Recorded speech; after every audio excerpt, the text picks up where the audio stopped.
bom dia a todos, todas, bem-vindos ao quarto encontro do Fórum de Ciências da Saúde. Este é um evento organizado pelo Programa de Pós-Graduação em Ciências da Saúde, em parceria com o grupo de pesquisas da UESC. Mensalmente, vem acontecendo palestras nos mais diversos temas, ministrados por pesquisadores de diferentes instituições do país, e este mês coube a nós, do grupo de pesquisa em plantas medicinais e microbiologia, trazermos um convidado.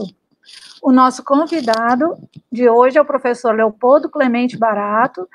Ele é o atual presidente da Sociedade Brasileira de Farmacognosia e professor adjunto da Faculdade de Farmácia da Universidade Federal do Rio de Janeiro. Dr. Clemente Barato, ele é farmacêutico e doutor em ciências farmacêuticas. Ele coordena projetos de pesquisa sobre atividades anti-envelhecimento de plantas medicinais nativas brasileiras, prospecção química e biológica de espécies do gênero Solano. Aí também, que hoje nós vamos falar mais a respeito, a fitoterapia baseada em evidências.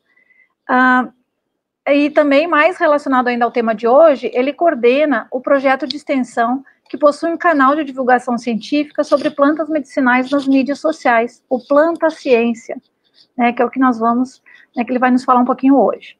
Bom, então eu vou estar aqui nos bastidores, junto com o Gabriel, que é mestrando do grupo do programa de pós-graduação, e após a apresentação do professor Leopoldo Barato, nós abriremos para as questões. Vocês podem ir colocando aí no chat as questões de vocês, que ao final, então, nós faremos a leitura e ele vai nos responder as questões. E durante a palestra, nós também vamos disponibilizar o link para o formulário do Google de frequência. Bom? Então, com vocês, professor Leopoldo Barato. Bom dia a todos, bom dia, Aline, Gabriel, muito obrigado pelo convite, é um prazer estar aqui com vocês para falar sobre duas paixões que eu tenho, que são as plantas medicinais e a divulgação científica. Então, vou apresentar para vocês um pouquinho do meu projeto de extensão, que é o Planta Ciência, que tem um canal de divulgação científica nas mídias sociais, como a professora Aline já comentou, e nessa apresentação a gente vai debater um pouquinho sobre a importância da gente falar sobre as plantas medicinais com a população. Bom, deixa eu projetar aqui a tela.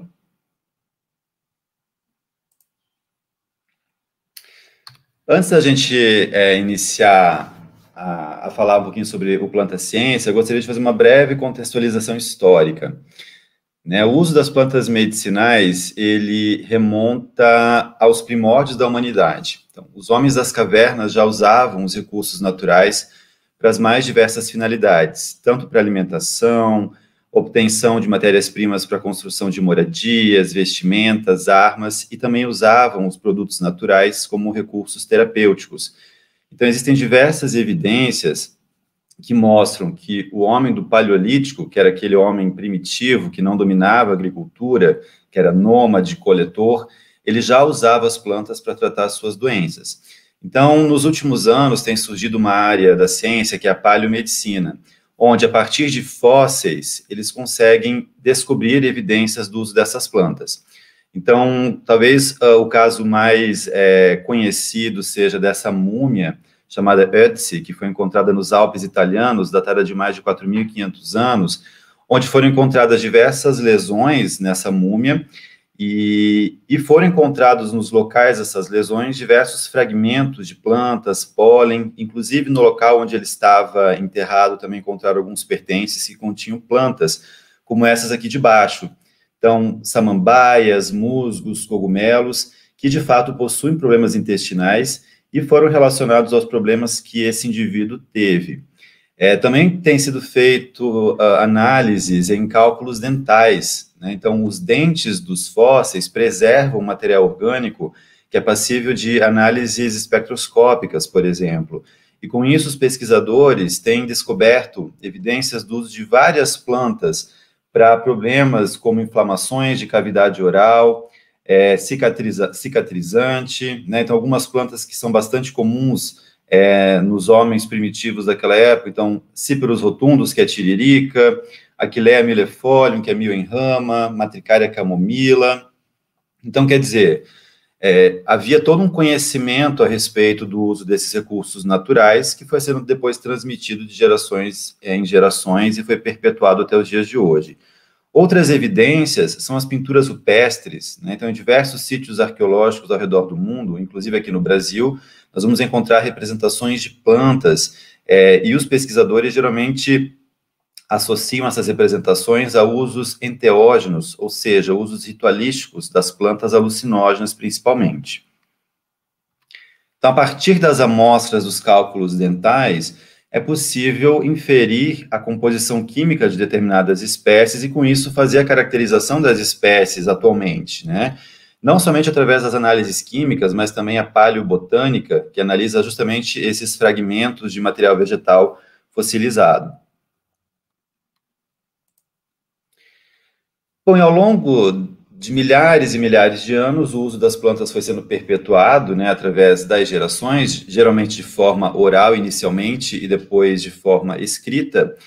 E o uso das plantas sempre esteve associado a lendas, práticas mágicas e rituais. É só a gente pensar nos indígenas, que tem uma série de lendas e histórias envolvendo plantas, inclusive associando ao seu uso sagrado, ao seu uso ritualístico, e também das bruxas, que eram mulheres que conheciam como ninguém o poder das ervas medicinais, e por isso elas eram consideradas feiticeiras, né, perseguidas pela Igreja Católica. Uma historinha que eu gosto sempre de comentar é a história de por que as bruxas voam em vassouras, né? Todo mundo já deve ter se perguntado disso em alguma vez, por que a gente tem no nosso imaginário, desde criança, essa imagem das bruxas voando em vassoura. Tudo tem uma explicação nas plantas, né? Então, as bruxas, elas celebravam a Santa Valpurga, que é a deusa da primavera.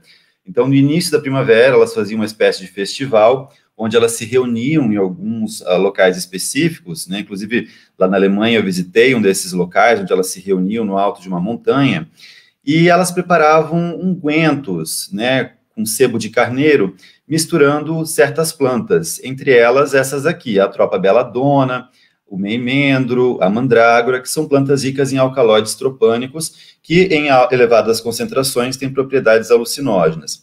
Pois bem, elas preparavam esse unguento, e com o auxílio de um cabo de vassoura, elas introduziam em regiões de mucosa genital, e com isso a absorção desses alcaloides era muito rápida, e elas tinham a impressão de estarem voando, flutuando, quando na verdade elas estavam tendo uma alucinação. Então essa história até virou infográfico lá do Planta Ciência e teve bastante repercussão, porque as pessoas se surpreendem quando elas descobrem que por trás dessa lenda, dessa história, tem plantas envolvidas. Bom, além dessas lendas, as próprias religiões também foram incorporando a questão das plantas medicinais, e muitas dessas crenças religiosas trazem nos seus textos sagrados menções ao poder curativo das plantas. É o caso, por exemplo, da mitologia hindu. Tem um trecho que fala: quando o homem surgiu na Terra, o deus Indra previu que os atos humanos desarmônicos podiam gerar males físicos e doenças. Pediu então a Brahma, o Senhor Absoluto, que insuflasse nas plantas o poder de curar. E na continuação desse texto, eles ainda justificam a morfologia das plantas, né? Que a princípio havia apenas um tipo de planta, com apenas um formato, e a partir desse momento, o deus Indra resolveu, então, transformar as plantas em diferentes formatos, com diferentes propriedades. E na própria Bíblia Sagrada, né, nós temos algumas passagens que mencionam plantas, inclusive citam nomes específicos de plantas, como hortelã, bálsamos, babosa. Então, na Bíblia nós temos diversas citações de plantas medicinais, né? E aqui eu trago um trecho mais genérico que diz o seguinte: e o seu fruto servirá de alimento e a sua folha de remédio. Bom, então, eu estou mostrando para vocês que esse conhecimento a respeito das plantas medicinais, ele remonta a milhares e milhares de anos, desde que o homem surgiu na superfície da Terra. E não somente os homens, né? Os próprios animais também utilizam as plantas para tratar os seus problemas de saúde. Isso já é bastante documentado. Então, os animais, eles, inclusive, orientam os humanos. A partir da observação do comportamento animal, nós podemos inferir propriedades medicinais de certas plantas. Então, esse conhecimento milenar, ele foi sendo passado de geração em geração, inicialmente de forma oral, E a partir do momento que o homem começou a dominar a escrita, nós começamos a ter os compêndios das plantas, o que perpetuou ainda mais esse conhecimento. É o caso, então, da medicina tradicional chinesa, da medicina tradicional ayurvédica, que tem registros de uso das plantas por escrito, datados de mais de 5.000 anos antes da Era Comum. Nós temos um documento muito importante encontrado no Egito, que é o Papiro de Ebers. A própria medicina tradicional persa ou árabe tem os seus compêndios com milhares e milhares de plantas. Avançando um pouco mais no tempo, nós chegamos na Idade Média. Na Idade Média, nós tivemos a Idade das Trevas, né? Ela foi caracterizada como um período de obscurantismo científico da população. As pessoas não tinham conhecimento científico sobre os fenômenos. Tudo era justificado a partir da religião, né? Tudo era explicado como sagrado, como divino. As coisas aconteciam porque um Deus gostaria que acontecesse daquela forma. Então, a gente teve uma oposição muito grande entre religião e ciência, tanto que os pesquisadores eram perseguidos nessa época, né? Mas a gente também não pode simplesmente considerar a Idade Média como uma idade de produção científica inexistente. Na verdade, foi um período bastante interessante para a pesquisa, porque foram as primeiras universidades que surgiram nesse período, né? Então, a Universidade de Coimbra, de Bolonha, as universidades alemãs e da Inglaterra, né? Todas elas surgiram nesse período. E nos monastérios, né, havia toda a concentração do conhecimento científico, as bibliotecas com os textos clássicos da antiguidade, os textos gregos, ou os textos em latim, eles ficavam concentrados nas bibliotecas dos monastérios. E os monges tinham a tradição, então, de fazer o quê? A cópia desses textos, né? Inclusive as suas traduções. Foi nessa época que, inclusive, foi traduzido o Matéria Médica do Dioscórides, né, que até então era um texto inacessível, que inclusive depois deu origem à nossa farmacognosia. E além do mais, eles dominavam as técnicas de cultivo, então eles tinham hortas nesses monastérios com plantas medicinais, e eles dominavam esse conhecimento das suas propriedades terapêuticas. Inclusive essas plantas eram distribuídas depois, né, entre os médicos, os boticários e a população em geral. Após a Idade Média, nós tivemos um período de renascimento, literalmente um renascimento para a ciência, para as artes, para a cultura. Antes nós tínhamos um período extremamente religioso, e agora o mundo voltava a se abrir um pouco para o conhecimento científico. A gente pode observar esse afresco de Michelangelo, A Criação de Adão, que talvez seja a principal pintura desse período, juntamente com as obras do Leonardo da Vinci,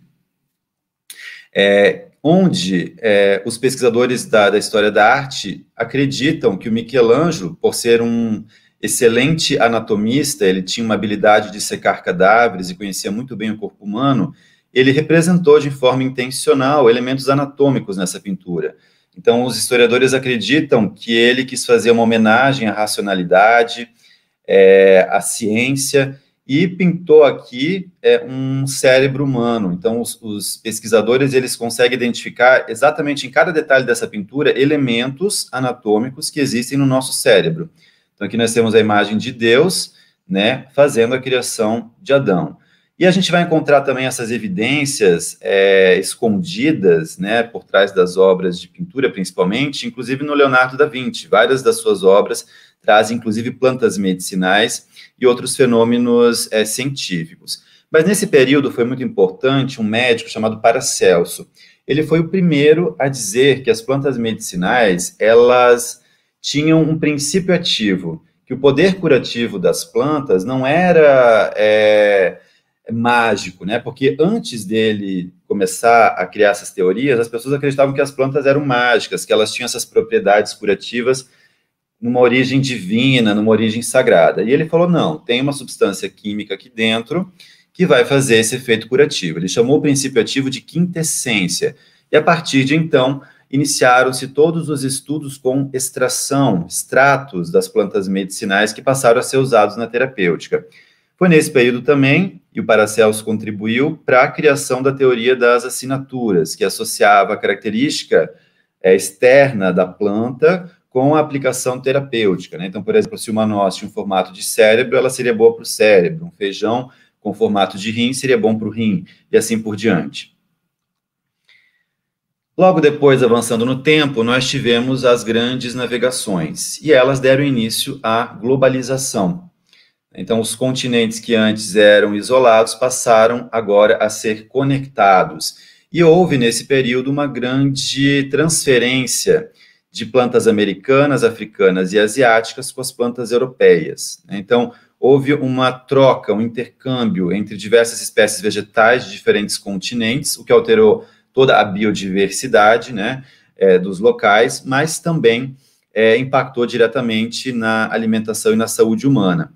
Então, a gente pode citar exemplos importantes das especiarias, como o cravo da Índia, canela, gengibre, que vieram da Ásia e foram introduzidas na Europa, inclusive revolucionaram a saúde pública na época, né, porque essas plantas, elas apresentam propriedades antimicrobianas, o que aumentou a preservação dos alimentos, numa época onde não haviam condições de higiene muito satisfatórias, né?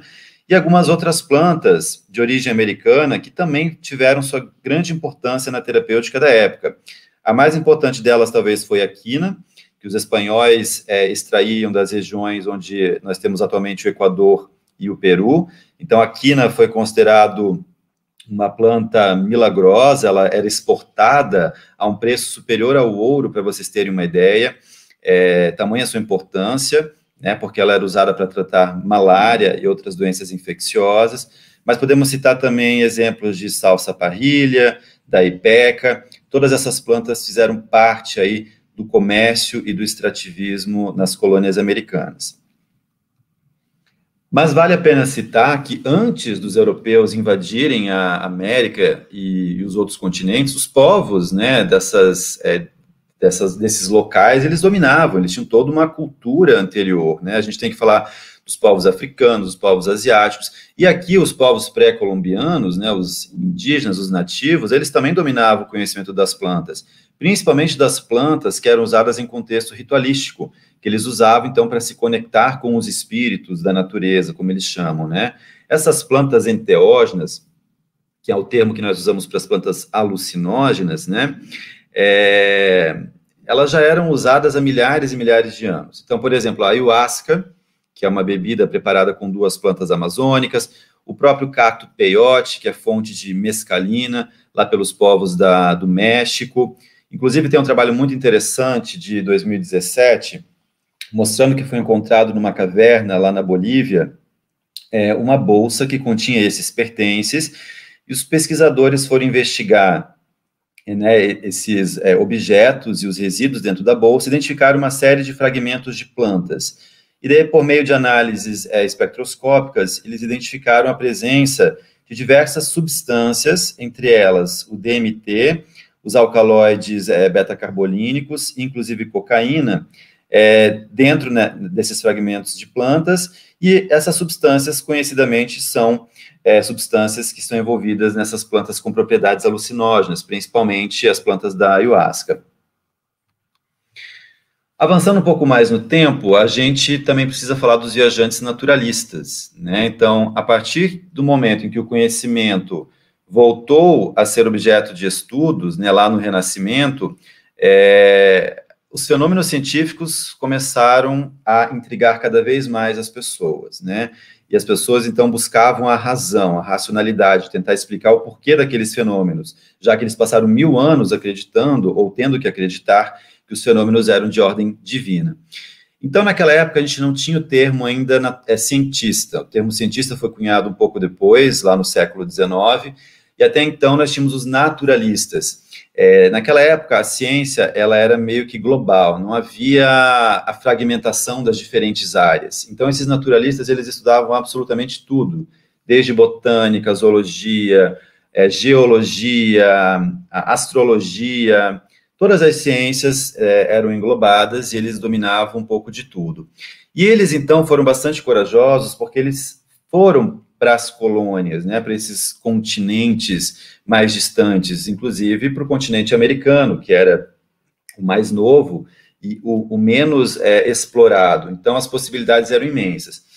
O maior naturalista de todos os tempos foi o Alexander von Humboldt, que era um naturalista alemão, que veio aqui para a América Espanhola com o seu companheiro, o Aimé Bonpland, um francês, e eles catalogaram inúmeras plantas, coletaram mais de 6.000 plantas, catalogaram os animais, estudaram questões geológicas, mineralogia. O Humboldt, na verdade, foi quem revolucionou o conceito de natureza. Foi ele, já em 1799, que alertava que o desmatamento iria trazer consequências muito graves para o mundo no futuro. Isso ele falou em 1799.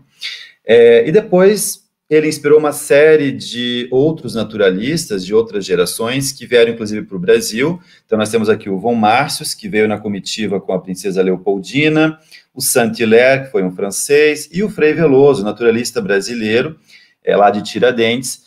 Todos eles catalogaram as plantas, registraram nos seus diários os usos tradicionais dessas plantas, já que eles tinham contato com diversas comunidades tradicionais ao longo das suas viagens. Então, eles deixaram material valiosíssimo para que a gente possa resgatar esse conhecimento tradicional e também entender um pouco melhor a biodiversidade. A gente não pode deixar de esquecer também a importância das plantas africanas. O Brasil tem essa história terrível da escravidão nas suas páginas, e os escravos, né, nessa transferência entre a África e o Brasil, eles traziam todo o seu conhecimento, toda a sua cultura, inclusive as plantas que eles utilizavam lá na África, né? Então, alguns exemplos de plantas muito importantes, que nós temos, inclusive, até hoje no nosso dia a dia, a gente pode citar a cola, noz de cola, que é usada, inclusive, para fazer a Coca-Cola, né? O hibisco, que nós usamos como chá termogênico, a mamona, cujo óleo já foi utilizado como medicinal e hoje em dia ele é mais usado para fins industriais, a garra do diabo, que é uma planta usada como anti-inflamatório, para artrite, artrose, sem falar em toda a cultura relacionada ao uso de plantas, então as simpatias, as crenças, né? Então a gente tem uma grande influência das plantas nessas religiões de origem africana, o candomblé, umbanda. Então todo esse conhecimento ele está associado aos povos africanos. Bom, a gente falou então que o uso das plantas medicinais ele remonta a milhares e milhares de anos e durante muito tempo as plantas foram de fato os únicos recursos terapêuticos. Né, nós tínhamos à disposição as drogas vegetais e os extratos. Né, dois exemplos muito importantes que eu destaco aqui, então um deles eu já mencionei, que foram as cascas da quina, que era chamada de pó dos jesuítas. Né, então, a casca da quina era exportada para a Europa a preços exorbitantes, e todo mundo na Europa utilizava a quina na forma de vinho quinado, então eles misturavam as cascas no vinho, e também criaram a água tônica como medida profilática. Essa água tônica que nós usamos hoje em dia para fazer gin tônica, ela surgiu como uma bebida profilática para tratar malária. Né? Então, acreditava-se que na Europa o ar era contaminado, então eles falavam malária. E daí surgiu esse nome malária, que não tinha muita relação com o plasmódio, né? A doença causada pelo plasmódio hoje em dia. Mas o fato dessas infecções que eram bastante comuns na Europa, causavam febres altas, né, que são sintomas compartilhados também pela malária. E a quina, então, era um excelente remédio para essa finalidade. E também os extratos da dedaleira, da digitalis lanata, principalmente, que contém a digoxina, que eram usadas para problemas cardíacos, né, inclusive os extratos da dedaleira foram introduzidos por esse inglês, esse médico chamado William Wittering, que, a partir do conhecimento tradicional, ele escutou algumas comunidades no interior da Inglaterra mencionarem essa planta, e ele passou, então, a receitar para os seus pacientes com problemas cardíacos. Bom, dois exemplos para mostrar para vocês que esses eram os remédios da época, até que, no início do século XIX, surgiram as técnicas cromatográficas. E então os farmacêuticos e os químicos começaram a isolar as substâncias das plantas. A primeira substância isolada foi a morfina, isolada por um farmacêutico chamado Saturner, isolado do ópio, né? E depois nós tivemos uma grande sequência de substâncias isoladas. A maioria delas eram alcaloides, então muitos dos alcaloides usados na terapêutica até hoje foram isolados ali no começo do século XIX, e também a própria digoxina, depois em 1869. Então, as plantas que antes eram usadas na sua forma in natura, na forma de extrato, agora passaram a perder um pouco espaço, e os seus princípios ativos isolados começaram a ganhar destaque. Até que, em 1898, nós tivemos uma nova revolução na terapêutica com a síntese do ácido acetil salicílico. Então, foi a primeira substância sintética, na verdade, nesse caso, semissintética, né, a ser produzida e comercializada, dando início à era sintética dos fármacos, que viria, muitas décadas depois, a dominar o cenário da indústria farmacêutica. Então, o ácido acetil salicílico ele foi produzido pela Bayer, né, por um farmacêutico chamado Felix Hoffmann, que sintetizou o ácido acetil salicílico a partir da salicilina, que é uma substância isolada das cascas do salgueiro, a Salix alba, que também já tinha propriedades milenares, ou melhor dizendo, o conhecimento a respeito das suas propriedades anti-inflamatórias e analgésicas já era de conhecimento milenar, né, por diversos povos ali na Europa. Então, a partir dessas informações, eles investigaram mais a fundo a composição química e chegaram na salicilina, mas ela apresentava muitos efeitos colaterais, né, por exemplo, sangramento estomacal, e com isso eles resolveram, então, fazer uma modificação estrutural, dando origem à aspirina. Avançando um pouco mais no tempo, nós tivemos uma outra revolução, a descoberta da penicilina, em 1928, que revolucionou o tratamento das infecções bacterianas, que até então não havia nenhum recurso terapêutico eficaz para essas infecções, e a partir desse momento passou-se também a considerar os micro-organismos como fontes potenciais de substâncias terapêuticas. Até então, nós tínhamos um uso muito intenso das plantas e alguns produtos de origem animal, mas os micro-organismos não eram muito considerados. Então, a partir desse momento, a gente começou a entender que os micro-organismos, fungos e bactérias poderiam também ser fontes de substâncias. E isso revolucionou o tratamento das infecções, inclusive foi muito importante para as guerras, né? Então, durante a Segunda Guerra Mundial, os soldados tiveram uma sobrevida muito maior por causa do uso da penicilina e outros antibióticos, até que nas décadas de 40 e 50, justamente no pós-guerra, né, então a Segunda Guerra Mundial terminou em 1945, e a indústria química e farmacêutica ela se desenvolveu muito nesse período, né? Então, as nações envolvidas na guerra, elas precisavam de munição, de remédios, de substâncias tóxicas para usarem como armas. Então, a indústria química e farmacêutica se desenvolveu muito, e com isso também surgiu a era dos fármacos sintéticos. Então, a partir de 1950, mais ou menos, nós temos um fortalecimento das indústrias farmacêuticas, inclusive em países subdesenvolvidos, como o Brasil. Então, eles instalaram diversos parques industriais, onde passaram a produzir esses fármacos sintéticos que ganharam força nas próximas décadas. E, com isso, as plantas medicinais perderam seu destaque. A gente consegue perceber claramente essa queda de importância das plantas medicinais quando analisamos as edições da Farmacopeia Brasileira. Tá? Então, nós temos, hoje em dia, 6 edições, e, para vocês terem uma ideia, a primeira edição da Farmacopeia Brasileira foi produzida em 1926 e publicada em 1929. Ela foi produzida inteiramente por Rodolfo Albino, um farmacêutico, primeiro professor de farmacognosia aqui da UFRJ, considerado um dos maiores farmacognostas de todos os tempos aqui no Brasil. Essa Farmacopeia Brasileira, a primeira edição, ela tinha 713 monografias de espécies vegetais e produtos botânicos. Destas, 196 eram plantas nativas brasileiras. Conforme a gente vai observando as próximas edições, o número só vai caindo.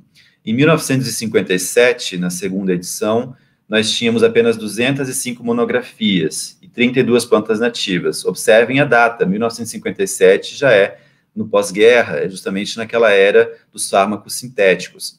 Depois, em 1977, na terceira edição, apenas 23 monografias de plantas, sendo 4 nativas. A quarta edição, que foi uma espécie de farmacopeia produzida em fascículos, né? A gente teve uma parte em 88, depois as outras partes ao longo dos anos 90 e dos anos 2000, ela trazia 44 monografias e apenas 11 plantas nativas, até que, a partir de 2010, com a quinta edição, o cenário foi se invertendo, né, foi aumentando o número de plantas, principalmente quando foi publicado o segundo suplemento, e hoje em dia, na sexta edição, publicada em 2019, nós temos 149 monografias de plantas e derivados, né, e 21 plantas nativas, ou seja, um número muito, muito pequeno de plantas medicinais e derivados vegetais no seu texto. Bom, e como é que é o cenário dos medicamentos fitoterápicos no Brasil hoje em dia? Né? Nós temos alguns marcos regulatórios muito importantes que passaram a valorizar os medicamentos fitoterápicos, mas nem sempre foi assim. Então, a primeira portaria que menciona o conceito de fitoterápico, que é um produto derivado a partir de plantas medicinais, foi lançado em 1967. E depois nós só fomos ter um mecanismo regulatório que, de fato, começou a se atentar para a eficácia, segurança e qualidade dos fitoterápicos em 1995. Então, nós tínhamos um hiato aí de diversas décadas, onde havia um limbo, onde as indústrias faziam o que elas queriam com as plantas medicinais, faziam produtos sem qualidade, produtos que não tinham eficácia e segurança comprovadas. E em 1995, com essa portaria do Ministério da Saúde, foi estabelecido, então, critérios rigorosos para a época de eficácia e segurança. As plantas, os fitoterápicos deveriam assegurar, da mesma forma como os medicamentos convencionais, que eles funcionavam e não eram tóxicos. Daí depois, né, a Anvisa foi criada em 1999 e foram surgindo várias resoluções relacionadas ao registro de fitoterápicos, até chegarmos hoje em dia na nossa resolução mais atual, que é a RDC 26 de 2014, que traz fitoterápicos divididos em duas categorias, os medicamentos fitoterápicos e os produtos tradicionais fitoterápicos. Né? Os produtos tradicionais fitoterápicos são aqueles que são produzidos a partir do conhecimento tradicional. E, é claro, essas duas categorias, cada uma tem os seus critérios, tem as suas normas que devem ser seguidas para se enquadrarem, e a indústria conseguiu o registro. Mas eu chamo a atenção também que aqui no período da primeira década dos anos 2000, nós tivemos o lançamento de duas políticas muito importantes, que foram a Política Nacional de Plantas Medicinais e Fitoterápicos, que inclusive fez agora 15 anos, ela foi promulgada em 22 de junho de 2006, e a Política Nacional de Práticas Integrativas e Complementares, né, falando então das PICs, trazendo as PICs, incluindo a fitoterapia, nos sistemas de saúde pública. E, inclusive, foram essas duas políticas que, de fato, trouxeram o uso das plantas medicinais novamente a um destaque. Então, se as plantas antes não eram muito valorizadas, os fármacos sintéticos eram considerados superiores, eles tinham mais eficácia. A partir dessas políticas, com incentivo a pesquisas, com a inserção das plantas medicinais no SUS, a gente passa a ter uma valorização, um resgate do uso de plantas medicinais e fitoterápicos. Bom, então eu mostrei para vocês o número de plantas que nós temos na Farmacopeia Brasileira, sexta edição, e aqui eu trago para vocês outros números, os números da nossa biodiversidade. Atualmente, né, ontem eu atualizei esse dado, nós temos, de acordo com a Flora do Brasil, 49.993 espécies de plantas, algas e fungos. Né, a Flora do Brasil considera algas e fungos também como flora. 43% dessas espécies são endêmicas, ou seja, só ocorrem no Brasil. E o Brasil é o país com a maior biodiversidade do planeta. Né, nós estamos à frente de países como China, Indonésia, México e África do Sul. Para vocês terem uma ideia, cada ano são descobertas 250 novas espécies.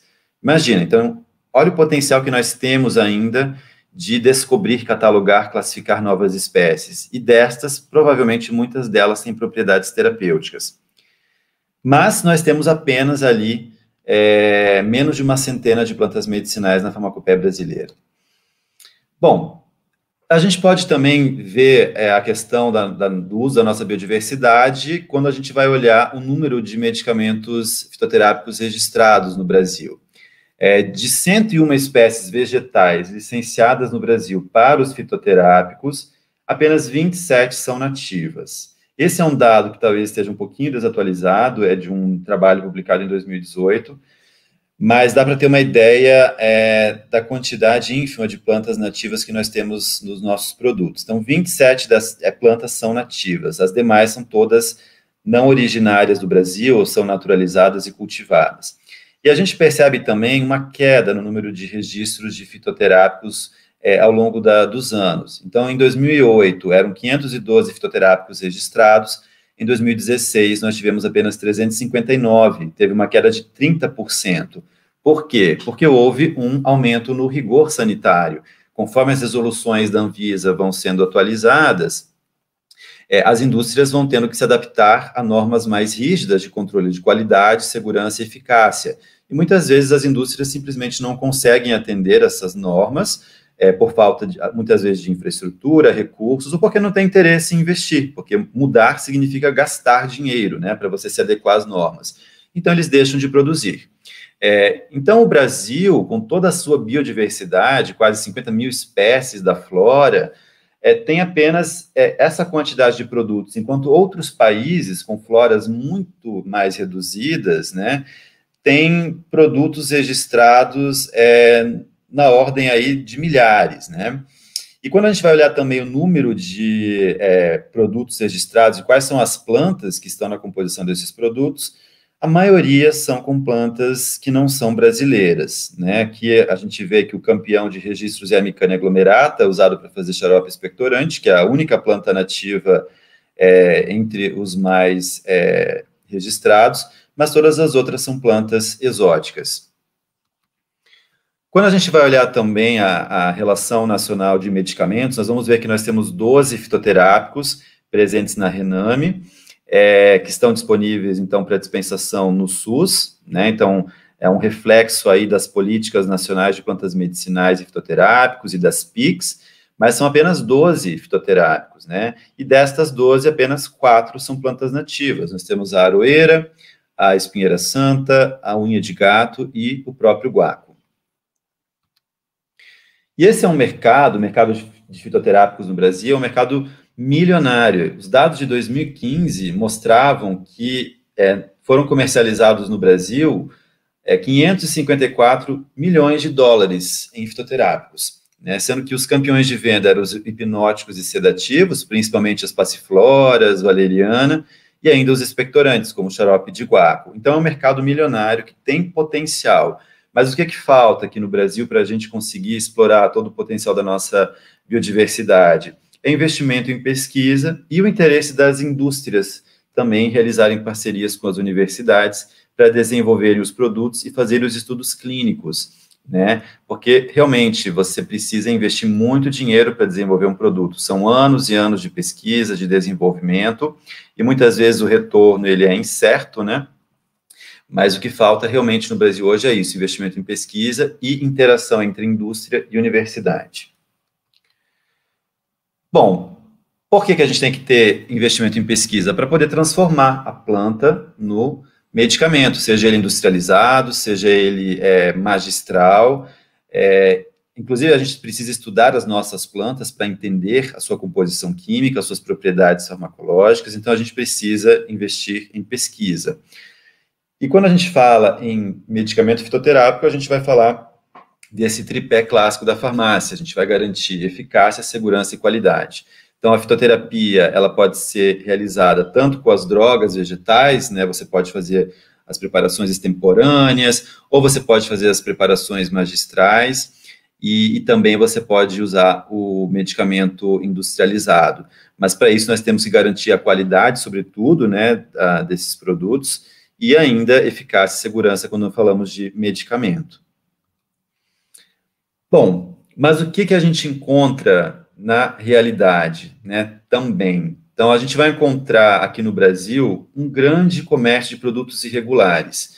Então, infelizmente, a legislação ela tem algumas brechas, e com isso a gente vai encontrar uma série de produtos que podem colocar em risco a saúde dos usuários. Então, quando você vai nas lojas de produtos naturais, ou quando você vai nas feiras, nos mercadões, né, de plantas, você vai encontrar uma série de produtos que não têm registro, que não têm qualidade nenhuma. Aqui eu trago alguns exemplos que são clássicos. Então, a canela de velho, que talvez seja uma das plantas mais citadas hoje em dia, quando o assunto é inflamação, artrite. Então, tem uma série de produtos à base de canela de velho, sendo que a própria Anvisa já lançou uma nota técnica proibindo o uso da canela de velho para fins medicinais, uma vez que não tem comprovação de eficácia e segurança. Você vai encontrar chás com 30 ervas, cápsulas com 50 ervas para emagrecer, chá seca a barriga, produtos que falam que curam tudo, né, que desde de inflamação até o câncer, né, você vai encontrar alegação para isso. Aqui são fotos que eu fiz numa loja de produtos naturais, aqui no estado do Rio de Janeiro, onde eu encontrei uma série de produtos também irregulares. Então, na verdade, a legislação, ela dá brecha para os suplementos. A maioria desses produtos, eles são registrados como alimentos, suplementos alimentares. No entanto, eles trazem alegações terapêuticas, trazem posologia, o que não é permitido, né? Trazem referências às plantas, inclusive com nomes científicos escritos de forma errada, ou sequer menciona o nome científico e você não sabe quais são as plantas que tem lá dentro.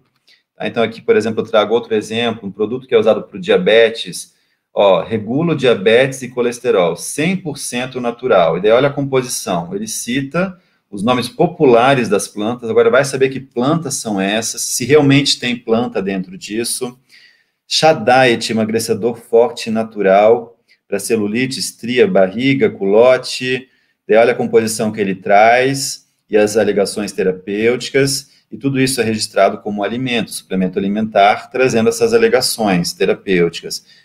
Hipérico, erva de São João, que é uma planta que assim, já tem eficácia e segurança comprovada para casos de depressão leve a moderada, mas a prescrição ela é de uso, prescrição exclusiva médica, né? Somente os médicos podem prescrever, mas nós encontramos suplementos à base de hipérico, alegando ser hipérico, na verdade, né? Cápsulas seca a barriga, 50 ervas emagrecedoras. Olha só o rótulo desses 50 ervas. Você vai encontrar um monte de planta aqui dentro, os nomes populares apenas, e se a gente pelo menos reconhece os nomes populares, a gente vai ver que pelo menos tem plantas como sene, cáscara sagrada, que são plantas que têm derivados antracênicos, né, laxantes, que têm vários efeitos colaterais se o uso for feito de forma equivocada ou incorreto. Nós vamos ter plantas diuréticas, como a cavalinha, que podem também trazer complicações renais. Então, veja, um monte de planta aí dentro, alegando ser essas plantas, ninguém sabe se realmente são essas plantas, e se tem apenas plantas, porque existem vários casos de produtos que têm substâncias sintéticas. Segundo, a questão da interação medicamentosa entre essas plantas, né? Ninguém sabe até hoje os aspectos farmacocinéticos da absorção disso, das interações entre uma substância e outra. Então, é muito complicado você usar esse tipo de produto. E eles alegam que são suplementos alimentares 100% naturais. Aqui, para mostrar para vocês um caso bem interessante, inclusive isso aqui foi publicado num artigo em que eu participei, é um estudo de 2006, que foi publicado em 2008, lá em Florianópolis, né, o grupo do professor Eloy Schenkel, eles receberam amostras de um produto chamado Indiano Talum. Então, era vendido lá no centro de Florianópolis, e quando a gente via esse rótulo, né, Indiano Talum, a gente já inferia que tinha castanha da Índia. Inclusive, aqui no rótulo eles trazem castanha da Índia Talum 100 miligramas. E daí o rótulo falava, é uma planta usada para combater a dor de coluna, artrite, artrose, bursite e varizes. Produto isento de registro, 100% natural. E daí foram encontrados diversos outros produtos similares disponíveis no comércio, e quando nós fomos analisar lá no laboratório a composição dessas cápsulas, nós encontramos anti-inflamatórios sintéticos, piroxicam e cetorolaco. E a partir desse estudo, né, foi então enviada uma notificação à Anvisa, que proibiu a comercialização desses produtos, mas surgiram depois novamente sobre outros nomes, com outras caras, outras roupagens. Então, vocês vejam que o comércio de produtos irregulares ele é muito forte, muito enraizado. Aqui um outro estudo que foi publicado na revista Flora, da Sociedade Brasileira de Farmacognosia, um estudo realizado pela professora Silvana Zuccolotto, lá de Natal. Ela avaliou um produto que alegava ser a base de garra do diabo, que é usado, então, para tratar artrite, artrose, né, anti-inflamatório. Então, o rótulo falava, é uma planta usada para combater dor de coluna, artrite, artrose, bursite, gota, varizes, né? E ela descobriu que na sua composição havia a presença do diclofenaco, de orfenadrina, da cafeína, substâncias sintéticas. E aí, quando a gente vai na internet, a gente vai encontrar uma série de propagandas no YouTube, nas redes sociais, em blogs, trazendo receitas milagrosas à base de plantas, que curam todas as doenças, que são milagrosas para emagrecer, como o caso aqui do Morosil, que é a laranja moro, né? Então tem um produto famoso que tem essa propaganda, até 50% menos barriga e 100% mais felicidade, e você compra facilmente pela internet, e inclusive a propaganda fala que você não precisa fazer exercício físico, que você pode tomar bebida alcoólica, que não tem nenhuma interação, quando na verdade não tem estudos, não tem nenhuma evidência, né, sobre o uso seguro. A própria canela de velho, que promete milagres na internet, dizendo que tem inúmeras pesquisas científicas que embasam essas propriedades, e quando você vai fazer um levantamento rápido sobre essas pesquisas, você vai ver que de fato não tem nada publicado, não tem nada ainda comprovado, com exceção de 2 trabalhos publicados em 2020, com estudos em animais que começam a trazer uma certa relação com as propriedades anti-inflamatórias da canela de velho, mas até então não havia nada, e essa planta já é muito comercializada desde 2015. O uso do chá de confrei por via oral, você encontra na internet sites que indicam o uso do chá de confrei para você fazer uso para tratar diversos problemas, quando na verdade a gente sabe que o uso oral não é permitido, porque tem os alcaloides pirrolizidínicos, que são hepatotóxicos, né, eles causam câncer de fígado. Uso irregular de extratos de chá verde, que você compra no Mercado Livre, nas lojas americanas, e tem trazido sérios problemas de fígado também. Então, diversos pacientes que fazem uso de chá verde para emagrecer, como suplemento alimentar, tiveram que fazer transplante de fígado. Tem vários casos lá nos Estados Unidos. A Sociedade Brasileira de Hepatologia também tem trazido notificações à sua toxicidade. Tá? Então, produtos que você compra livremente pela internet e faz uso sem uma orientação de um profissional. Uso, por exemplo, de plantas a partir de receitas caseiras. Então, um caso que foi bastante interessante, em 2019, um homem morreu após tomar suco de inhame cru, né? E a gente sabe que inhame cru, ele contém cristais de oxalato de cálcio, então você não deve consumir essa planta de forma in natura, mas sim apenas cozida, né? E tudo surgiu a partir de uma fake news dizendo que o suco de inhame curava a dengue. Inclusive, depois surgiu fake news relacionadas à Covid, que misturar inhame com maçã e água de coco também ajudava a prevenir a Covid. Notícias como essa também, então, os peritos de Santa Catarina encontraram anfetaminas em emagrecedores vendidos como naturais. Então, diversas substâncias vendidas pelo WhatsApp e pelo Instagram, para emagrecer, ditos naturais, contêm essas substâncias controladas e os pacientes vindo a óbito. Então, as pessoas, na sua tentativa de se enquadrarem aos padrões de beleza, aos padrões estéticos, acabam buscando essas alternativas e sequer se dão conta que, muitas vezes, isso traz riscos à sua saúde. E foi a partir dessa problemática que surgiu a ideia de criar um canal de divulgação científica, o Planta Ciência. Então, dentro do âmbito de um projeto de extensão aqui na Universidade Federal do Rio de Janeiro, eu criei o Planta Ciência, e assim os seus canais nas mídias sociais. Né? A gente está no Facebook, no Instagram, no YouTube e no Twitter, mas principalmente no Instagram, onde nós temos o nosso maior engajamento, o nosso maior público. Para quem não nos segue, nós temos ali o nosso canal no @plantaciência. E a partir desse canal, nós começamos a abordar as plantas medicinais numa linguagem mais lúdica, mais acessível, para que a população perdesse o medo de entender e conhecer as plantas, né? Então, a gente passou a associar as plantas a questões do seu dia a dia, sejam aspectos históricos, culturais, focando nas propriedades medicinais, nas propriedades tóxicas. Bom, antes da gente falar um pouquinho do planta ciência, eu gostaria de falar o que é a divulgação científica, né? Que é uma das áreas que eu venho atuando nos últimos anos e tenho me apaixonado cada dia mais. Então, a divulgação científica, ela nada mais é do que a tradução do conhecimento científico que é produzido nas universidades e nos centros de pesquisa para uma linguagem mais acessível ao público leigo. Então, na academia, nós temos as pesquisas, os resultados, esses resultados são publicados em artigos científicos, geralmente. E esses resultados, muitas vezes, são também apresentados em congressos, onde os pesquisadores da área se reúnem para se atualizar. Então, é um conhecimento muito restrito, é muito técnico, com uma linguagem muito difícil. Então, nós temos que levar esse conhecimento à população, ainda mais hoje em dia, numa era de tanto negacionismo. Então, a gente precisa falar de ciência, a gente precisa sair dos muros da universidade e usar uma linguagem que a população entenda. Não adianta eu também chegar lá na comunidade, querer usar os meus termos científicos, e ela não vai entender nada. Então, a divulgação científica, a grosso modo, seria essa tradução do conhecimento científico.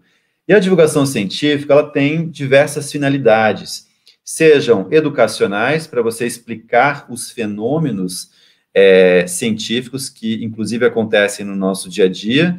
Então, tudo que acontece ao nosso redor tem uma explicação científica, desde um simples ovo cozido até o uso do micro-ondas.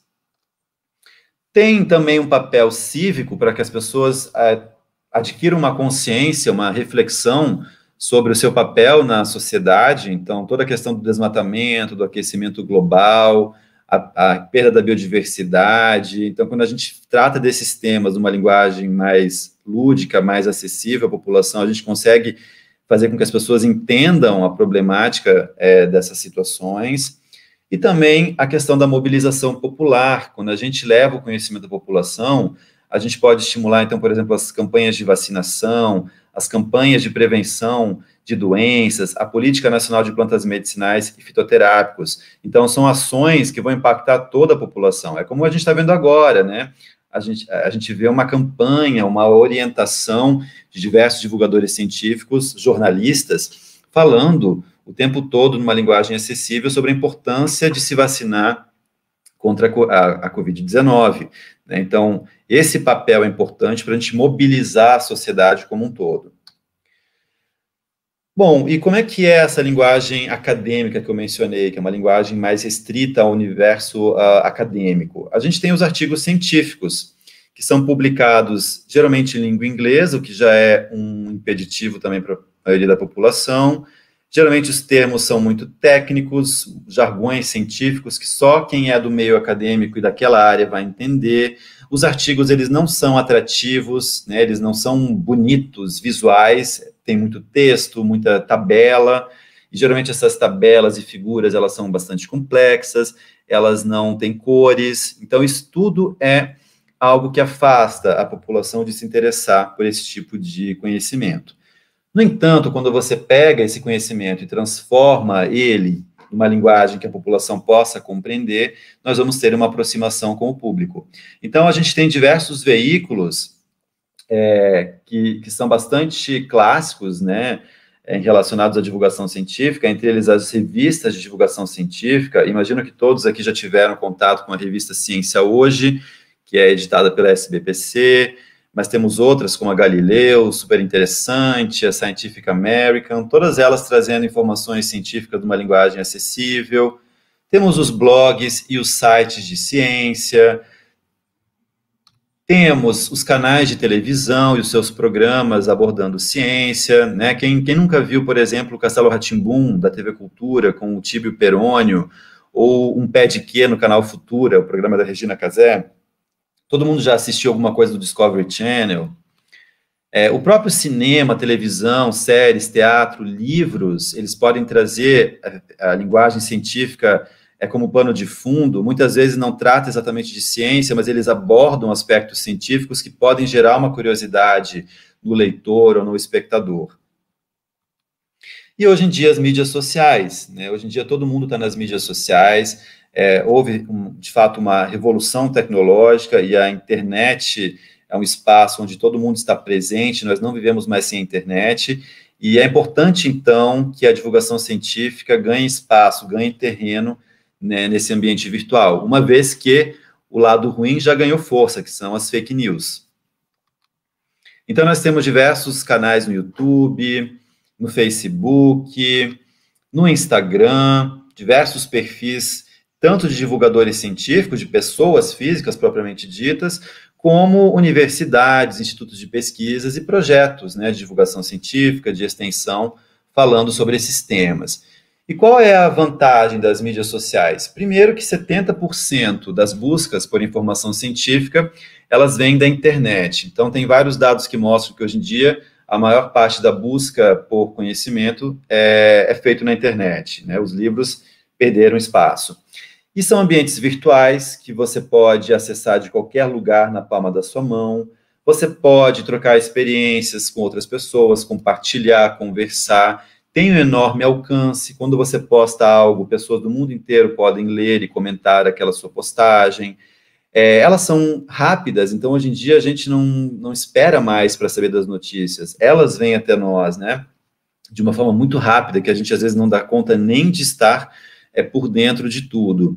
E ainda a linguagem das redes sociais, ela é muito mais objetiva, muito mais simples, muito mais direta, e isso é interessante para essas novas gerações.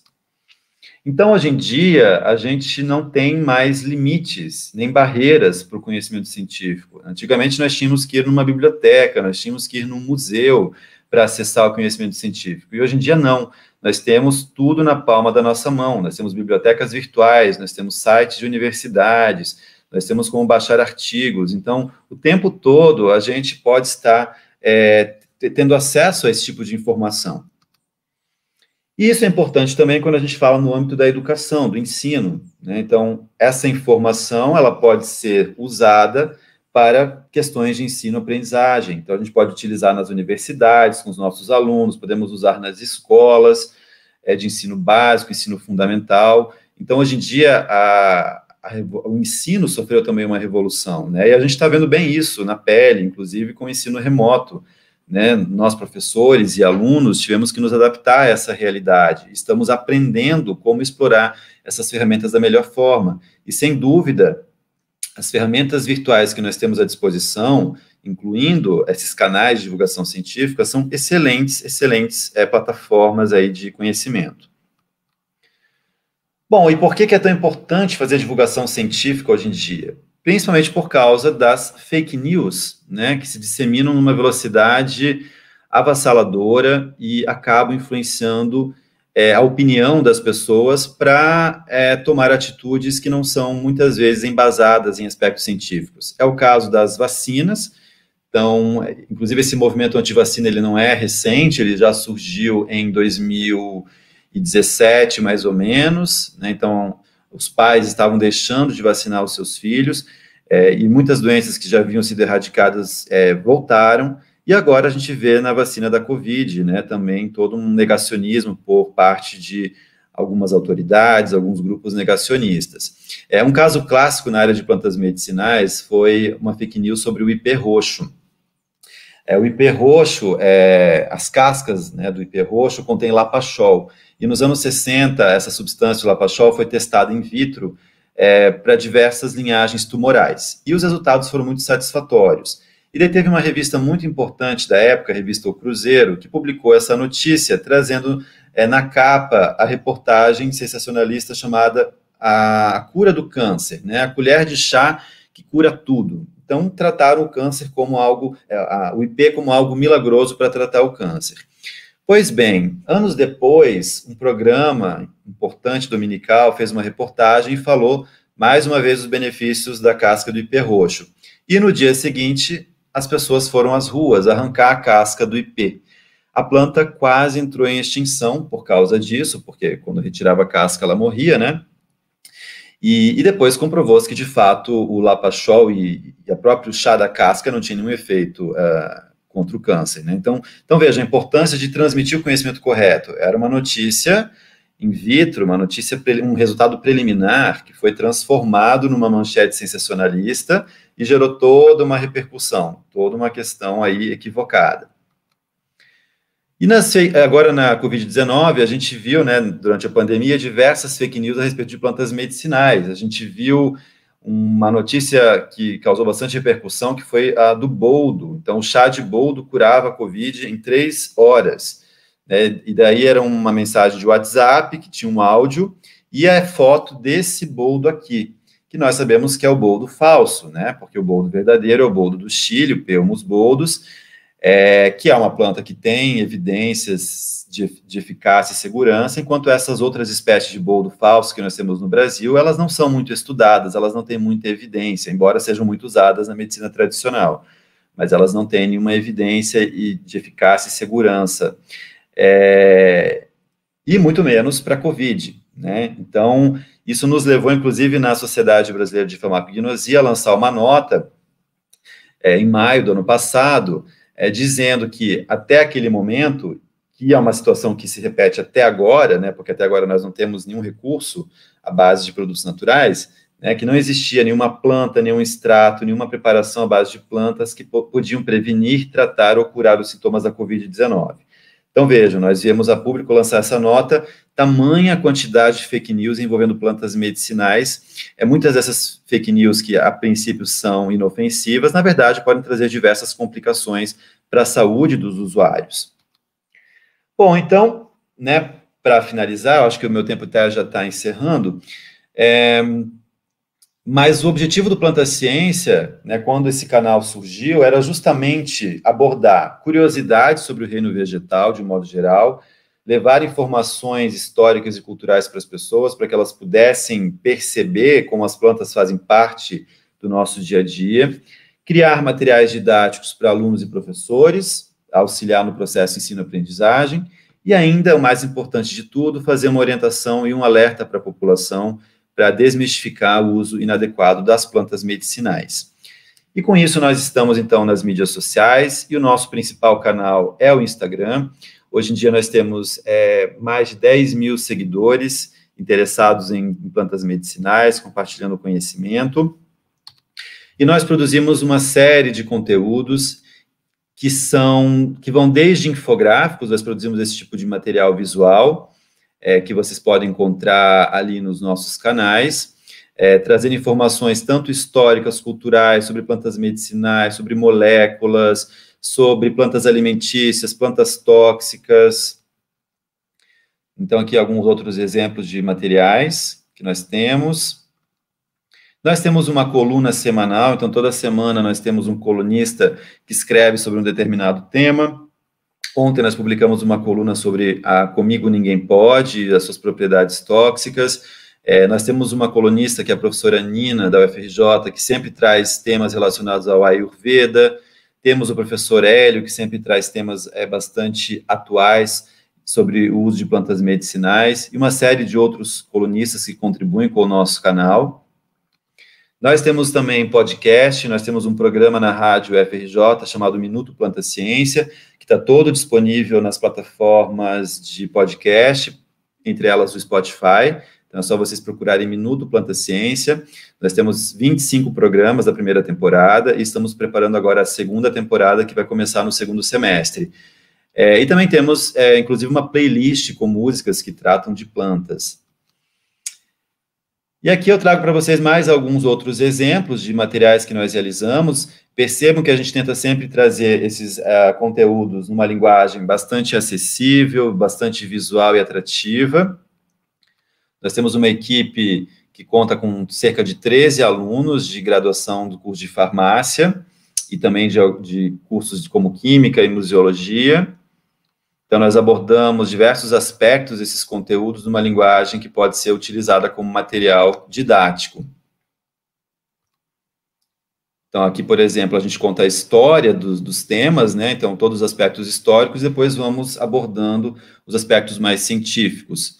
E sempre respaldado, inclusive, com fontes científicas, artigos, livros, todas as nossas informações são embasadas cientificamente, tem uma referência. Então, aqui só mostrando para vocês alguns exemplos de materiais, todos eles estão disponíveis. E aqui eu queria finalizar mostrando a importância também dessas atividades nas escolas. Nós temos o nosso projeto ele vai para as escolas públicas aqui do estado do Rio de Janeiro, onde nós executamos os experimentos nos laboratórios de ciências e nós registramos essas atividades e transformamos isso em conteúdos de divulgação científica para os nossos canais.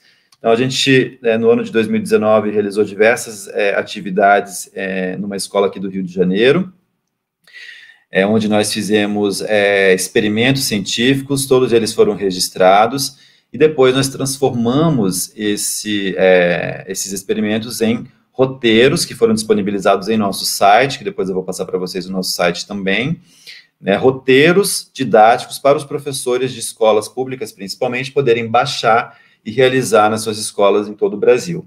Além disso, nós preparamos também uma série de materiais visuais, entre eles infográficos e vídeos, onde os professores podem utilizar em suas aulas.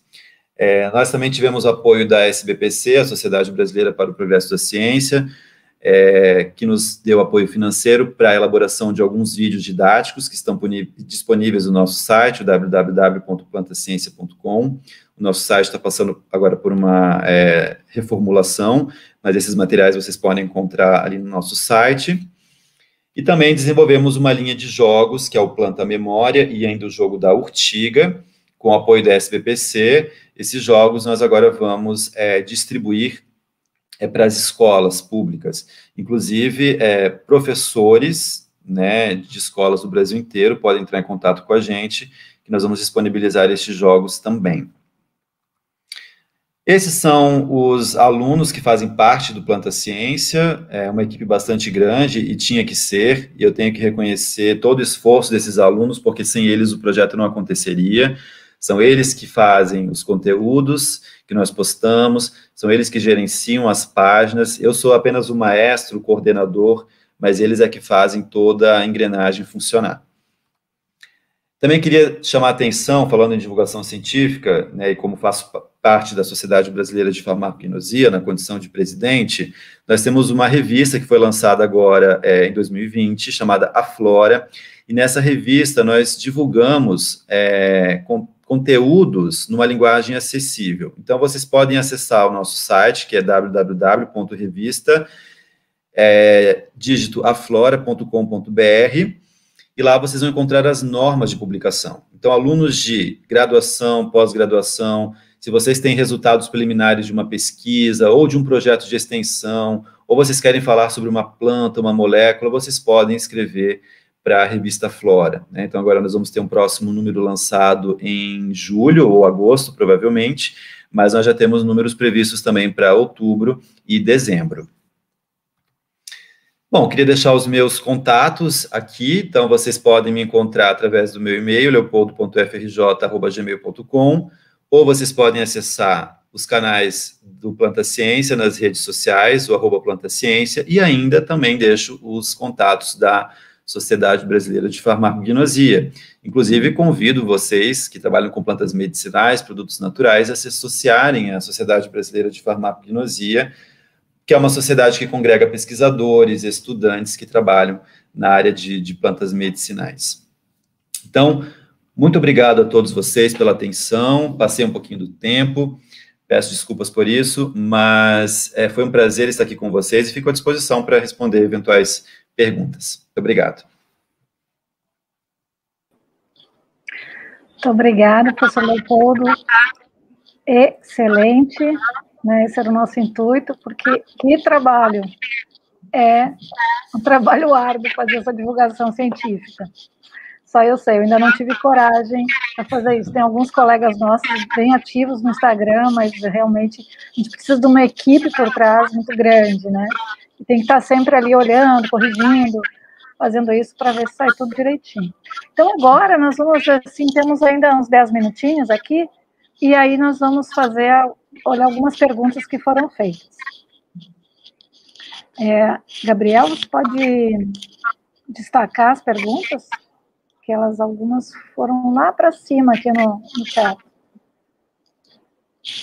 Eu vou começar até com a dele, foi a primeira pergunta que foi feita, que ele pergunta como, deixa eu ver se eu acho.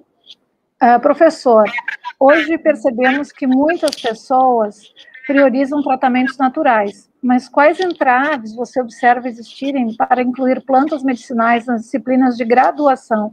Por que isso acontece? Por que alguns cursos, né, não têm a disciplina, né, odontologia, medicina? Isso é uma questão histórica que a gente percebe, Gabriel. Até eu estou agora finalizando um livro, né, com a história da Sociedade Brasileira de Farmacognosia. Então, eu me debrucei bastante sobre essa questão histórica a respeito, como eu falei para vocês, da perda de interesse, né, nas plantas medicinais quando os fármacos sintéticos começaram a ganhar espaço no pós-guerra. E houve, então, ao longo das décadas, depois dos anos 50, uma transformação nos currículos de farmácia, principalmente, né? Então, antes a disciplina de farmacognosia, isso falando da farmácia, tá? A disciplina de farmacognosia tinha uma carga horária imensa. E a partir, então, do momento em que a indústria sintética começou a ganhar espaço, né? A disciplina foi perdendo espaço, foi perdendo campo, e outras disciplinas, como química farmacêutica, químicas orgânicas, foram ganhando espaço dentro do currículo. E com isso, o interesse pelas plantas dentro da farmácia foi se perdendo. Inclusive, nos outros cursos, né, nunca houve muita inserção, né? A farmácia talvez era o único curso que abordava de forma mais extensa a questão das plantas medicinais. Mas agora, a partir dos anos 2000, começou a ter esse interesse, e inclusive também quando outras classes profissionais começaram a trabalhar com as plantas, né? Então, os nutricionistas, os fisioterapeutas, os próprios médicos começaram a ter uma intensificação maior na abordagem de plantas medicinais. Então, a gente começa a observar que está tendo uma mudança nesse perfil, mas a gente percebe que antes era uma questão realmente histórica, a gente consegue analisar com o momento histórico. Então, os fármacos sintéticos, eles passaram a ser o foco, né, das abordagens dentro do curso de farmácia. E agora a gente começa a ver o ressurgimento desse interesse. Então, disciplinas como fitoterapia, né, que estão entrando nos currículos de farmácia, por exemplo, a própria gnosia abordando a fitoterapia nas suas aulas, os cursos de nutrição, né? Tem havido um aumento muito grande em cursos de especialização também em plantas medicinais e fitoterápicos, né? Então, o momento é esse, é o momento de resgate da fitoterapia e valorização da fitoterapia, né? Isso acho que é uma tendência que vai crescer cada vez mais conforme a gente vai tendo aí o aumento das evidências a respeito de eficácia e segurança, né? Que a gente chama de fitoterapia baseada em evidências. Então, é uma prática terapêutica que funciona, comprovada cientificamente, mas a gente precisa estudar mais, né? E, se possível, a gente deveria estudar as nossas plantas. Mas a gente percebe que aqui no Brasil, infelizmente, o cenário não é favorável, né? Não está fácil, né? Com pouco recurso, né? Pouco apoio financeiro, está bem difícil. A próxima pergunta é da Rosiane Melville. Professor, gostaria de saber quais os cuidados ao usar medicamentos fitoterápicos. Bom, o uso de medicamentos fitoterápicos, ele deve ser racional, né? O que quer dizer isso? Tem que ser feito com muita cautela, com muito cuidado, de preferência sob orientação de algum profissional habilitado a prescrever os fitoterápicos, né? Porque o que a gente tem que entender é que as plantas medicinais, elas contêm substâncias químicas na sua composição. E a partir do momento que elas contêm substâncias químicas, elas podem induzir efeitos colaterais, interações medicamentosas, efeitos adversos, né? Ainda existe na tradição popular de se falar que as plantas são naturais e, portanto, elas não fazem mal, né? Tudo que é natural não faz mal. E, na verdade, não. As pessoas precisam entender que planta, que fitoterápico, tem química, né? Da mesma forma como um comprimido ali de aspirina ou de qualquer outra coisa tem uma substância química, nas plantas também tem, só que a gente tem uma complexidade química muito maior, né? Que a gente não conhece os efeitos dessa interação, desse fitocomplexo, a gente não sabe se aquelas substâncias interagem com outros medicamentos, as informações sobre as plantas medicinais, os fitoterápicos, são muito menores ainda do que os fármacos sintéticos, né, devido a essa complexidade de estudo. Então, planta medicinal tem que ser encarada como recurso terapêutico, que pode trazer riscos à saúde. Isso deve ser usado em caso de necessidade. Portanto, de preferência, usar sempre sob orientação de algum profissional da saúde. Inicialmente seria isso. Inclusive, nós temos plantas que têm propriedades abortivas, que gestantes não deveriam utilizar. Nós temos plantas que podem induzir episódios de epilepsia em pacientes que têm histórico de convulsões. Plantas que podem causar hemorragia se associadas com anticoagulantes. Então, a gente tem uma série de problemas que podem ser causados pelo uso incorreto dessas plantas, né? E aí, inclusive, entra na pergunta do Gabriel, que é incluir essa disciplina, né, de plantas medicinais, fitoterápicos, nos cursos, né, de enfermagem, medicina, né, para evitar aí, né, que algum possa prescrever errado, né? Deixa eu ver. E Juliana Pacheco, mais adiante, ela pergunta, eu acho que foi no momento de comentário sobre os suplementos naturais, né, se não existe fiscalização para deter a comercialização desses suplementos naturais, né? Pois é, falta a fiscalização, exatamente, falta essa fiscalização. Então, a gente tem os mecanismos, né, que impediriam a comercialização desses produtos, mas falta a fiscalização de fato. A gente tem até um cenário de contraposição. Nós temos um mecanismo regulatório muito rígido, né, as resoluções da Anvisa em relação ao registro de medicamentos fitoterápicos no Brasil, elas são extremamente rigorosas, muito alinhadas com as normas europeias, né? Então, os nossos medicamentos fitoterápicos industrializados, esses que são encontrados em caixinha, né, como a gente fala, eles têm a mesma, vamos dizer, eficácia e segurança asseguradas que um medicamento convencional. Então, se você tomar aquele produto, você pode ter certeza de que ele tem qualidade e que ele vai fazer efeito. Então, a gente tem esse rigor na legislação para obter o registro, mas depois, em relação ao comércio, a gente não tem essa fiscalização. Então, por isso que a gente tem esse mundo aí de produtos irregulares e até os suplementos, né? Os suplementos, eles não são irregulares, os suplementos existem, porém, eles não têm um rigor na sua produção. Então, você pode colocar qualquer coisa ali dentro, teoricamente, registrar como alimento e fica por isso. Agora, quem te garante que tem aquelas plantas que estão ali dentro, né? Quem te garante que não tem substância sintética, como a gente viu ali em alguns casos? E a gente tem todo um mundo aí da internet, que aí é mais difícil ainda de controlar, né? Você pode, inclusive, comprar de fora, importado de outros países. É absurdo, gente. Você entra no sites assim, de compra, eu fico abismado. Você encontra de tudo em relação a suplemento à base de planta para comprar. Impressionante.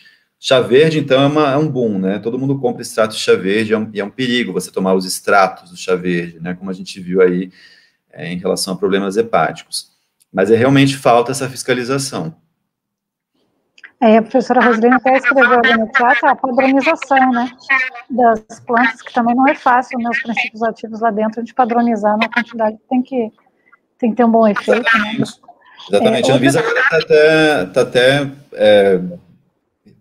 estudando essa questão dos suplementos, criar uma legislação para os suplementos, algo que está sendo agora elaborado, discutido na Anvisa. Então, em breve, talvez vamos ter novidades nesse segmento. A Laniele aqui pergunta também se esses produtos naturais são comumente utilizados por idosos que geralmente utilizam outros medicamentos para hipertensão e diabetes, por exemplo. Quais são os riscos desse uso simultâneo? São vários, são os maiores riscos possíveis. Inclusive, as maiores evidências de interações medicamentosas são com essas classes de fármacos, antihipertensivos, hipoglicemiantes, anticoagulantes, né, digoxina também, tem vários estudos que mostram, e geralmente são pacientes mais idosos, né, que fazem polimedicação. Então, por exemplo, você tem plantas que, por exemplo, hipertensos, eles usam diuréticos. Os diuréticos, a maioria deles perdem potássio. Então, se você usar uma planta que também elimina potássio, você pode gerar um quadro de hipopotassemia. E se esse paciente toma digoxina, você pode potencializar o efeito da digoxina e causar quadros de arritmia, inclusive intoxicação. Porque quando você elimina potássio, você potencializa a digoxina. Então, só um exemplo. Você pode ter interferência com hipoglicemiantes, você pode diminuir a absorção dos hipoglicemiantes e eles não fazerem efeito. Você pode, por exemplo, pacientes que tomam anticoagulantes, varfarina, a própria aspirina, né, 100 miligramas, você pode potencializar quadro de hemorragia se você associar o anticoagulante com a planta que tem a mesma propriedade. É o caso do alho, é o caso do guaco, né, são plantas que podem potencializar hemorragia, ginkgo biloba, tá? Então, são vários os riscos, né? Então, por isso que sempre tem que ter a orientação de um profissional habilitado para escrever fitoterápicos, quando vai fazer o manejo terapêutico desses pacientes, e também, de preferência, nunca tomar concomitantemente, né? Então, orientar o paciente a usar o fármaco, vamos supor, hipoglicemiante agora, e esperar 1 hora para tomar o fitoterápico, e assim por diante, né? Então, ter esse tipo de estratégia e orientação para o paciente. Bom, agora temos a pergunta da Yasmin, que é: quanto à estabilidade dos fitoterápicos, prazos de validade, manutenção das características organolépticas e fitoquímicas, podemos esperar o mesmo com relação aos medicamentos convencionais? Eu acho que, né, se é a mesma coisa, se faz a mesma coisa, né? Sim, podemos, né? Então, os fitoterápicos industrializados, né? É importante aqui deixar um adendo, até na revista Flora de abril, a gente teve um artigo de atualidades, do professor Luiz Carlos Marques, falando sobre isso, os fármacos industrializados e os fármacos manipulados, os fitoterápicos industrializados e os fitoterápicos manipulados, das farmácias de manipulação. Então, os fitoterápicos industrializados, eles seguem, né, aquela resolução 26 de 2014, que é extremamente rigorosa quanto à eficácia, segurança e qualidade, né? Então, para você ter o registro do medicamento fitoterápico industrializado, a indústria tem que comprovar que ele vai funcionar e que ele não é tóxico, e que a qualidade se mantém em todos os lotes, né? Então, ele é exatamente igual para os medicamentos convencionais, ele passa pelos mesmos testes, né, pelas mesmas comprovações. Os manipulados, ele já tem uma outra legislação. Então, a farmácia de manipulação, ela segue uma outra normativa, e muitas vezes a qualidade não é tão, assim, não há um rigor nessa resolução dos manipulados. Então, muitas vezes a gente não vai ter um controle rígido a respeito desses produtos. Por isso que é muito importante também a gente ter conhecimento de quais são as farmácias de manipulação, né, boas, sérias, que fazem os produtos de forma dentro das normas e tudo mais, né? Mas deixar claro que são resoluções diferentes, né? Mas os fitoterápicos industrializados, que seguem a RDC 26 de 2014, sim, eles passam pelos mesmos testes dos medicamentos convencionais. A Sheila gostaria de saber sobre o uso da aloe vera por via oral, se existe algum embasamento científico.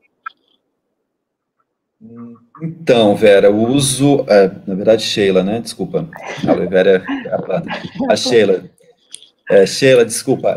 Na verdade, a aloe vera, o uso oral não é recomendado, né? Porque a gente tem um látex que contém glicosídeos derivados derivados antracênicos, né? São os glicosídeos antracênicos, aloínas, que têm propriedades laxantes. Então, e é uma propriedade muito drástica, né? São laxantes muito fortes. Então, o uso oral não é recomendado, inclusive, não temos produtos fitoterápicos com propriedades laxantes à base de aloe vera, justamente por isso. E não existe nenhuma evidência de segurança, né? A gente não tem segurança sobre o uso oral da babosa. Inclusive, tem uma nota técnica da Anvisa, que foi publicada em 2011, onde ela proíbe a comercialização de produtos, alimentos e outros derivados por via oral. Daí muita gente às vezes me pergunta, mas tem um produto da Forever Living, se eu não me engano, que é a base de babosa. Tá, daí você vai ver da onde vem esse produto. Ele vem lá dos Estados Unidos e as pessoas compram importado. Por isso, né? Porque ele não está registrado aqui no Brasil. Então, você compra importado, e lá fora, nos Estados Unidos, é outra resolução, outras leis, outras regulamentações. Mas no Brasil, você não pode, né? Nenhuma indústria tem autorização para produzir produtos à base de babosa para via oral. O uso da babosa é somente tópico, né? Como cicatrizante de feridas e queimaduras. Aliás, é excelente, né? Para essa finalidade. É mesmo? Já usei. E realmente, uma queimadurinha no fogão ali que a gente passa babosa direto, já ajuda muito boa. E a última pergunta hoje, cabelo. A última pergunta de hoje é da Helene Santos, desculpa, Helene. Professor, o que você diz sobre colocar plantas em vinhos, vinagres, etc., tipo a sucupira no biotônico, tem efeito medicinal mesmo?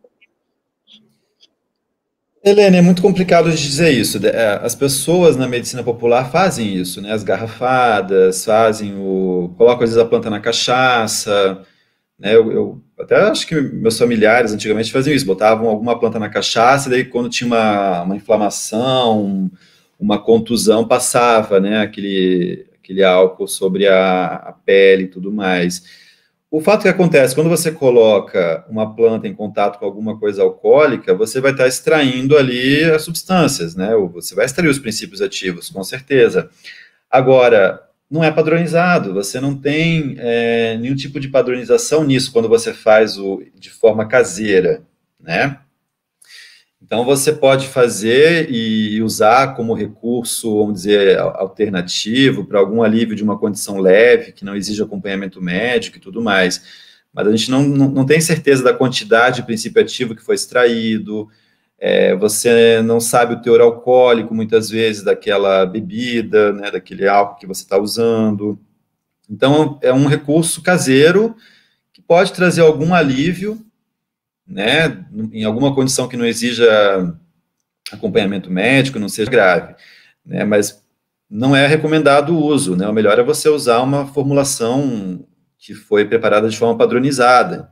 Então, quando a gente faz uma tintura, por exemplo, na farmácia de manipulação, a gente sabe o teor alcoólico, a quantidade de planta, a gente sabe, né, que aquela planta ela foi analisada quimicamente para saber o controle de qualidade, para ver se tem o princípio ativo e tudo mais, né? Tudo que é caseiro, a gente nunca vai ter a certeza da qualidade e da eficácia disso, né? Mas, teoricamente, vai extrair as substâncias que estão presentes ali na planta, né?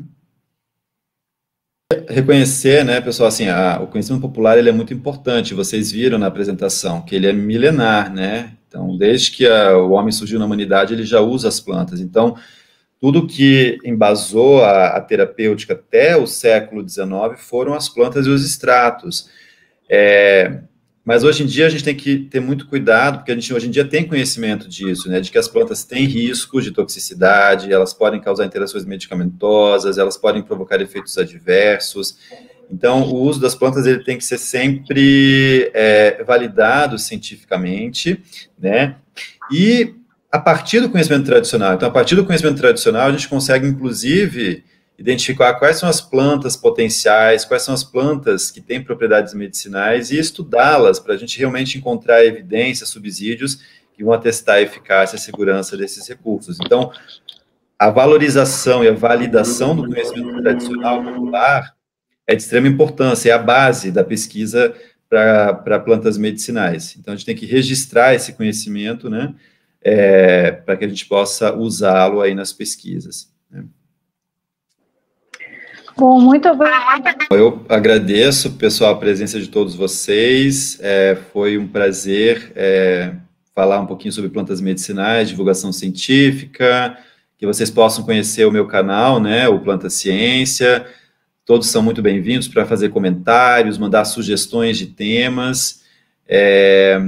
Então, agradecer mais uma vez a atenção de todos vocês. Um grande abraço. Até mais. Obrigado, professor, pela presença. Foi um prazer, foi uma honra para a gente aqui recebê-lo nesta manhã de São João, nessa manhã junina. E bom São João para você, para todos que nos assistem. E vamos divulgar ciência, né, pessoal? Obrigado, professor. Até mais, um abraço.